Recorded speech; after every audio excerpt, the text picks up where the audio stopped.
How to fix friend glitch problem on your Snapchat. Today guys, I have the solution how to fix this. Just watch this video until the end. So let's start. First guys, you will just go and open settings of your phone.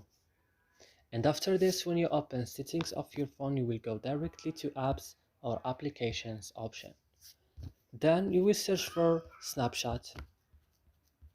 And when you found Snapchat guys, just open it like this and go to storage and click on clear data. Click OK and back again to first tab. Click OK, and that's it. Your problem will fixed.